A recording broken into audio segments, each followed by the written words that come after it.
In this video, we'll solve three problems related to polar coordinates. The first problem is to convert the point 3 root 3, which is in Cartesian or xy coordinates, into polar coordinates.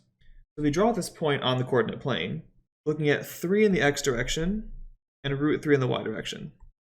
So then for polar coordinates, I want the radius here and the angle. So r, we have a Pythagorean theorem. R is square root of x squared plus y squared equals square root of 3 squared, which is 9, plus root 3 squared, which is 3, is square root of 12. And the angle is defined by an inverse tangent.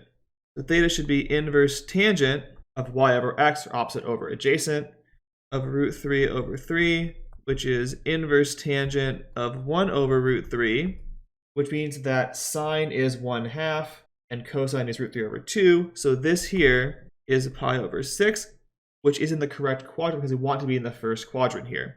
If I had negative numbers for these two, I'd want to be in the third quadrant. I would need to add pi to that. So in polar, this point is root 12 and pi over 6. For the second part, I want to convert a polar point into rectangular coordinates. This one is slightly more straightforward. We're just plugging in formulas directly. So we have that x should be r cosine of theta, which should be r, which is 2, times the cosine of 3 pi over 4.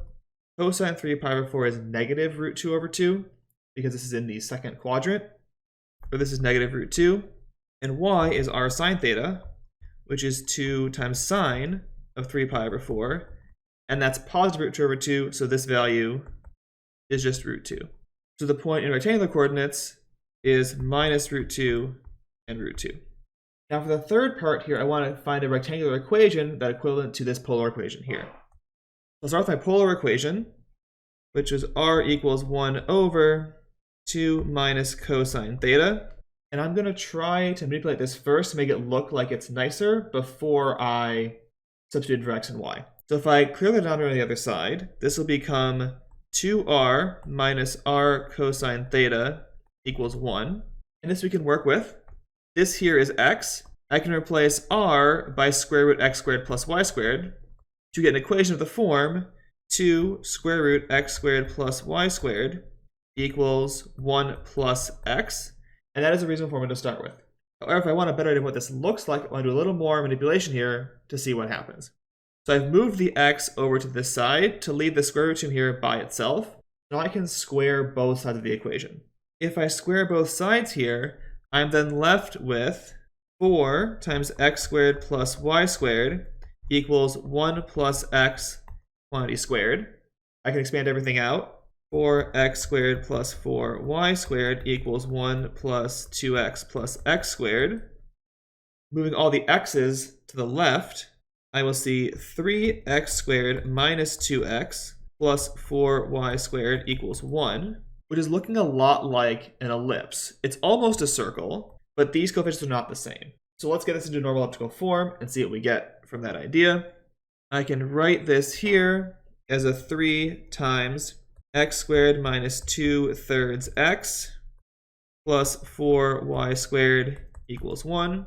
To complete the square on the inside part, I will need to see a divide by 2 and square is a plus 1/9, which is a plus 1/3 outside the 3. So I need a plus 1/3 on this side.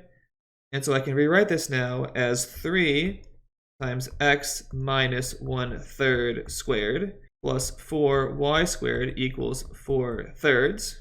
Or if I divide both sides by 4/3 to make that a 1 on the right-hand side, I will see a 9 over 4 x minus 1/3 squared plus a 3y squared equals 1.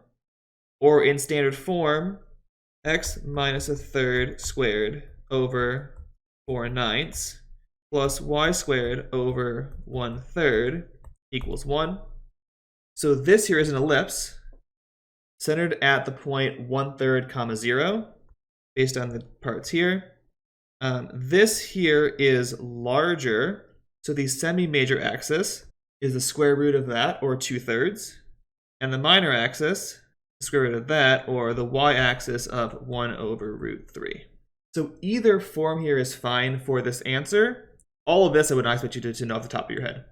But the main point here is this form here gives a better idea of what this shape looks like, and it's equivalent to the form that we had up here in the first part.